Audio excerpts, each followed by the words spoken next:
Hey guys, there is a viewer of mine who requested me yesterday, sir please tell me how can I speak these sentences in English and tell me in detail. In present indefinite tense it means that in present and in past as well. So let's know about it. How can we use these sentences in English and related these sentences we will learn some more sentences. So without wasting any time, let's get started today's lesson. Well हम लोग बात करते हैं पहले तरह के sentence में. उसने लिखा था मुझे बस एक बैग खरीदना है. वेल इस सेंटेंस को हम लोग दो और अलग अलग तरीके से बोल सकते हैं. मुझे एक बैग खरीदना होता है या मुझे एक बैग खरीदना पड़ता है.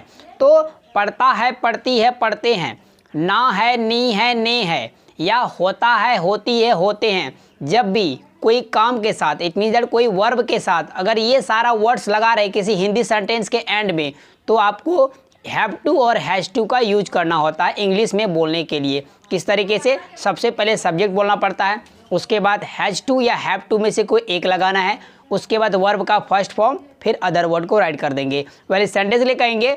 वेल यहाँ पर सेंटेंस में जो बस आया ना, बस एक बैग, तो इसको इंग्लिश में बोलेंगे ओनली अ बैग. बस एक किताब, ओनली अ बुक. बस एक बाइक, ओनली अ बाइक. इस तरीके से तो वहाँ पर ओनली का यूज करेंगे बस के लिए. तो सेंटेंस के लिए बोलेंगे I have to buy only a bag. I have to buy only a bag. I have को शॉर्ट में बोलते हैं I have to buy only a bag. Only को हम लोग स्टार्टिंग में बोल सकते हैं only I have to buy a bag. Only I have to buy a bag.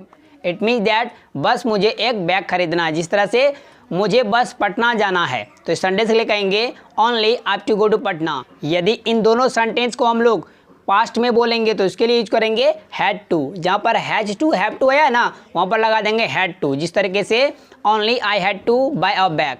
और इस सेंटेंस को अगर बोलेंगे तो मुझे केवल पटना ही जाना था तो I had to go to Patna only. Only को हम लोग लास्ट में भी राइट कर सकते हैं.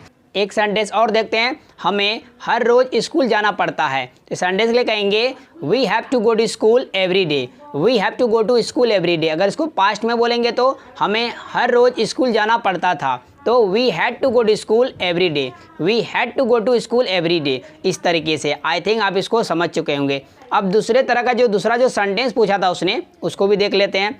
क्या तुम्हें बस एक किताब ही चाहिए था? उसने पूछा था मुझे बस एक किताब ही चाहिए थी. तो मुझे बस एक किताब ही चाहिए थी. जब आप दुकान में जाइएगा तो पूछा ना क्या चाहिए, व्हाट डू यू वांट. क्या चाहिए, व्हाट डू यू वांट. ये प्रेजेंट में हुआ. मुझे एक किताब चाहिए. I want a book. I want a book मतलब मुझे एक किताब चाहिए. तो आपको कुछ भी चाहिए. मुझे नई ड्रेस चाहिए. I want a new dress. मुझे लैपटॉप चाहिए. I want a laptop. मुझे एक कंप्यूटर चाहिए. I want a computer. ठीक है, इस तरीके से आपको जो भी चाहिए आई वांट को लगा करके उस सेंटेंस उस वर्ड को राइट कर दीजिए, उस सामान का नाम राइट कर दीजिए जो आपको चाहिए. अगर पास्ट में बोलना हो तो क्या करेंगे, तो आई वांटेड कर देंगे, V2 कर देंगे. I wanted a book. जिस तरीके से पास्ट में क्वेश्चन करना हो तुम्हें क्या चाहिए थी, तुम्हें क्या चाहिए थी, इसके लिए बोलेंगे what did you want. What did you want. मुझे बस एक किताब चाहिए थी तो I wanted just a book. I wanted only a book. I wanted just a book.